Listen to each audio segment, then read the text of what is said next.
दोस्तों, वर्ष 2020 में कोरोना काल पूरे देश में फैला हुआ था। लेकिन उसी समय लखनऊ के एक बड़े इलाके में एक ऐसे घटना को अंजाम दिया जा रहा था जिससे कि लखनऊ से लेकर दिल्ली तक का जो शहर था वह हिल गया था।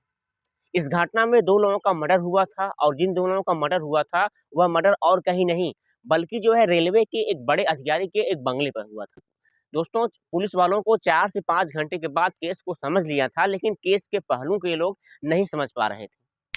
जब जो है इस केस का बारी-बारी से खुलासा होता है, तो उसमें पता चलता है कि बाप-बेटी के रिश्ते को शर्मनाक कर देने वाली कहानी जो है, वह सामने आती है। आखिरकार इस हत्या के पीछे कौन खड़ा हुआ था? आखिरकार इसकी हत्या जो है, इन 2 लोगों की मर्डर कैसे हुआ था? आज की इस सारी कहानी पर जो है, हम चर्चा करेंगे। आदाब, सत श्री अकाल, मैं रवि। आज की जो सच्ची घटना आपको बताने जा रहा हूँ, इस सच्ची घटना की शुरुआत होती है उत्तर प्रदेश से।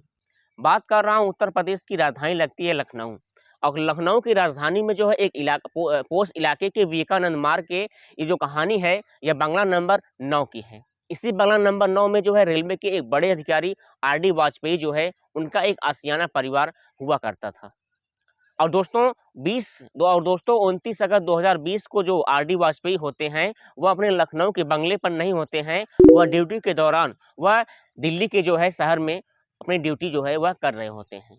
और 29 और 20 अगस्त 2020 को जो है जो आर.डी. वाजपेयी का जो परिवार हुआ करता था, जिसमें जो उनकी पत्नी का नाम मालती दत्त वाजपेयी और इनकी जो एक लड़का था उस लड़के का नाम था सर्वदत्त वाजपेयी और इनका एक बेटी थी जो है ये तीनों लोग जो है लखनऊ के स्थित एक बंगले में जो है ये लोग रहा करते थे।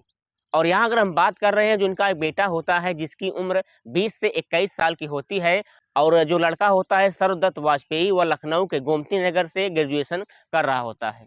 और यहाँ अगर हम बात करें जो इनकी बेटी होती है जो उसकी उम्र 15 से 16 वर्ष के आसपास होती है और वह उस समय कक्षा 9 की छात्रा होती है।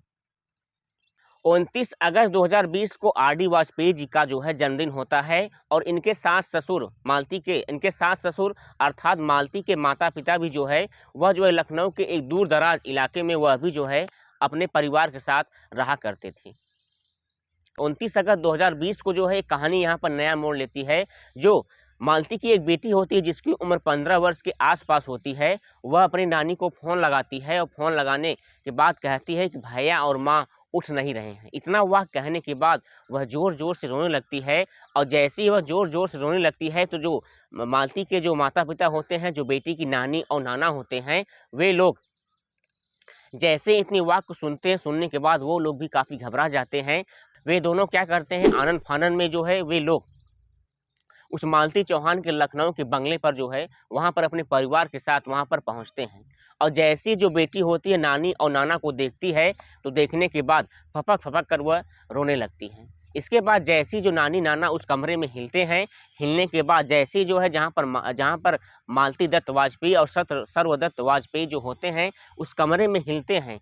हिलने के बाद देखते हैं पूरा जो कमरा था खून से लथपथ पड़ा हुआ था। और उसके बाद नानी और नाना देखने के बाद वो भी ज़ोर-ज़ोर से रोने लगते हैं। आस-पास के इलाके में काफ़ी भीड़ हो जाती है।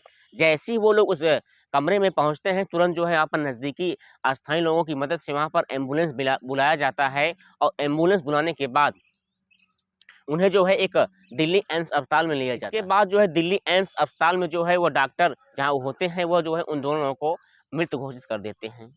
इसके बाद देखते-देखते जो वाक़ था बहुत तेज़ी के साथ सोशल मीडिया पर आनन-फानन बहुत तेज़ी के साथ यह वायरल हो रहा है। वहाँ के डॉक्टर होते हैं, पोस्टमार्टम करते हैं और पोस्टमार्टम में जो है उन्हें जानकारी मिलती है कि इन दोनों की गोली लगने से मौत हो गई है।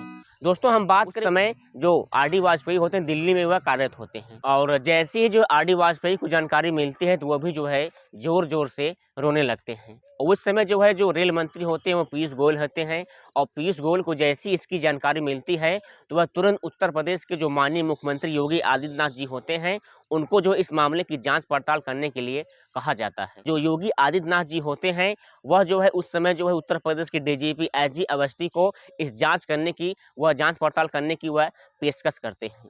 और जैसे ही जो एचपी अवस्थी को वहाँ की जानकारी मिलती है तो वह भी उस घटना पर पहुँचते हैं और पहुँचने के बाद एक-एक केस को तहकीकात तरीके से वह जाँच पड़ताल कर रहे होते हैं। सबसे पहले उस बंगले पर पहुँचते हैं, पहुँचने के बाद आस-पास के लोगों से पूछा जाता है और उन्हें बताया जाता है, कुछ पूछते हैं तो कुछ जानकारी नहीं मिलती है। लेकिन उसी समय जो है उसी बंगले में जो है एक नौकर होता है, उस नौकर को जो पूछा जाता है, जो नौकर होता है वह बताता है कि सर इसके बारे में, इस केस के बारे में हम लोगों को कोई भी जानकारी नहीं मालूम है। इसके बाद जो बेटी होती है जिसकी उम्र 15 वर्ष के आस-पास होती है, उस बेटी से पूछा जाता है, बेटी आप बताओ इसके बारे में क्या जानकारी है? तो वह बेटी जो होती है, वह भी कुछ बताने की स्थिति में नहीं होती है। वह जो है वह कहती है कि पापा आएँगे तब मैं जो है इस केस को बताऊँगी। दोस्तों उस समय कोरोना का लहर होता है और जो आरडी वाजपेयी जी होते हैं, वह उस समय जो है दिल्ली में होते हैं। इसलिए जो है दिल्ली से लखनऊ तक का जो सफ़र होता है, वह कार से जो है वह तय करते हैं। लेकिन यहाँ पर जो पुलिस होती है, वो उस बंगले पर भारी भरकम के साथ फ़ोर्स वहाँ पर मौजूद होता है और एक-एक केस को तहकीकात तरीके से उसे जाँच-पड़ताल किया जा रहा होता है। और इसके बाद जो पुलिस वाले होते हैं, लड़की से पूछताछ करना शुरू कर देते हैं और पूछताछ के दौरान जो है जो पुलिस होते हैं, एक-एक केस को वह सॉल्व कर रहे होते हैं। और इसके बाद जो पुलिस वाले होते हैं, सबसे पहले लड़की के दुपट्टे को हटाते हैं, तो उस पर देखते हैं उसके शरीर पर कई चोटों के निशान होते हैं। जब पुलिस वाले इस लड़की से वह जानकारी प्राप्त करने की कोशिश करते हैं, जो लड़की होती है, वह जो है अजीब-गजीब हरकतें किया कर रही होती है। लेकिन पुलिस वाले जो होते हैं, जब घर में हिलते हैं, एक-एक पार्ट को जब घर को चेक करते हैं, उन्हें जो है एक शूटिंग के दौरान उन्हें एक लाइसेंसी रिवॉल्वर मिलता है और यहाँ पर जो और कुछ डायरी, कुछ किताब मिलता है। और डायरी किताब के माध्यम से मालूम हो जाता है जो लड़की है काफ़ी वह शूटिंग की जो गोली चलाने की जो शूटिंग होती है वह सीख चुकी थी और काफ़ी जानकारी उसके पास प्राप्त होता है।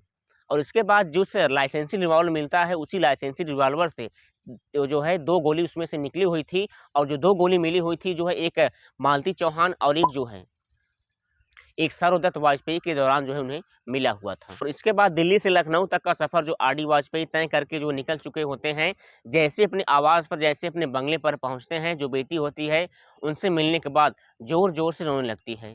और पुलिस वाले जो है सबसे पहले जो उस केस की तहकीकात कर चुके थे, जो शक का दायरा था और इसी की बेटी के ऊपर जा रहा होता है। इसके बाद जो बेटी होती है वो रोने लगती है और रोने के साथ कहती है माँ और भाई जो है हम लोग को छोड़कर चले गए हैं। इसके बाद जो पिता होते हैं वह भी नम्र आँखों से कुछ रोने लगते हैं।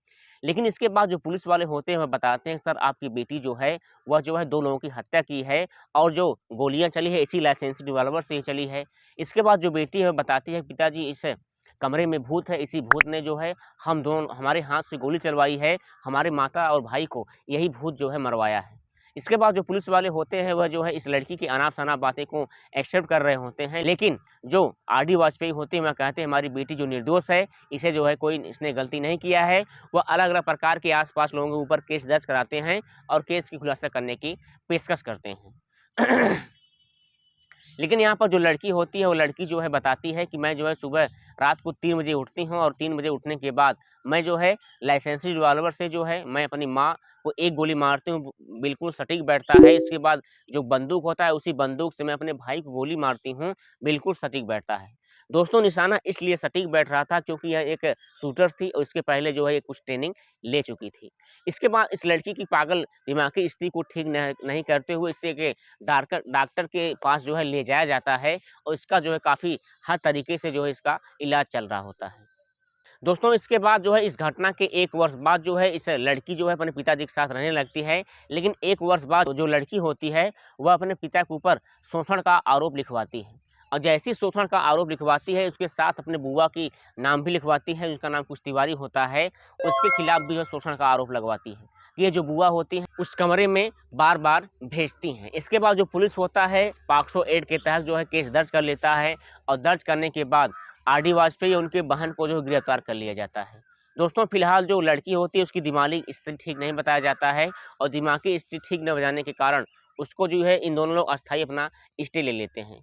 फिलहाल दोस्तों यह जो मामला है अभी कोर्ट में चल रहा होता है। दोस्तों आप लोगों का इस घटना की राय में क्या है? कमेंट सेक्शन में ज़रूर लिखें और ऐसे अमेजिंग इन्फॉर्मेशन वीडियो के लिए हमारे चैनल को सब्सक्राइब कर लीजिए, लाइक कर लीजिए ताकि ऐसी घटनाएँ आपको मिलती रहें। मिलते हैं नए पेशकश कहानी के साथ, तब तक के लिए जय जय श्री राम।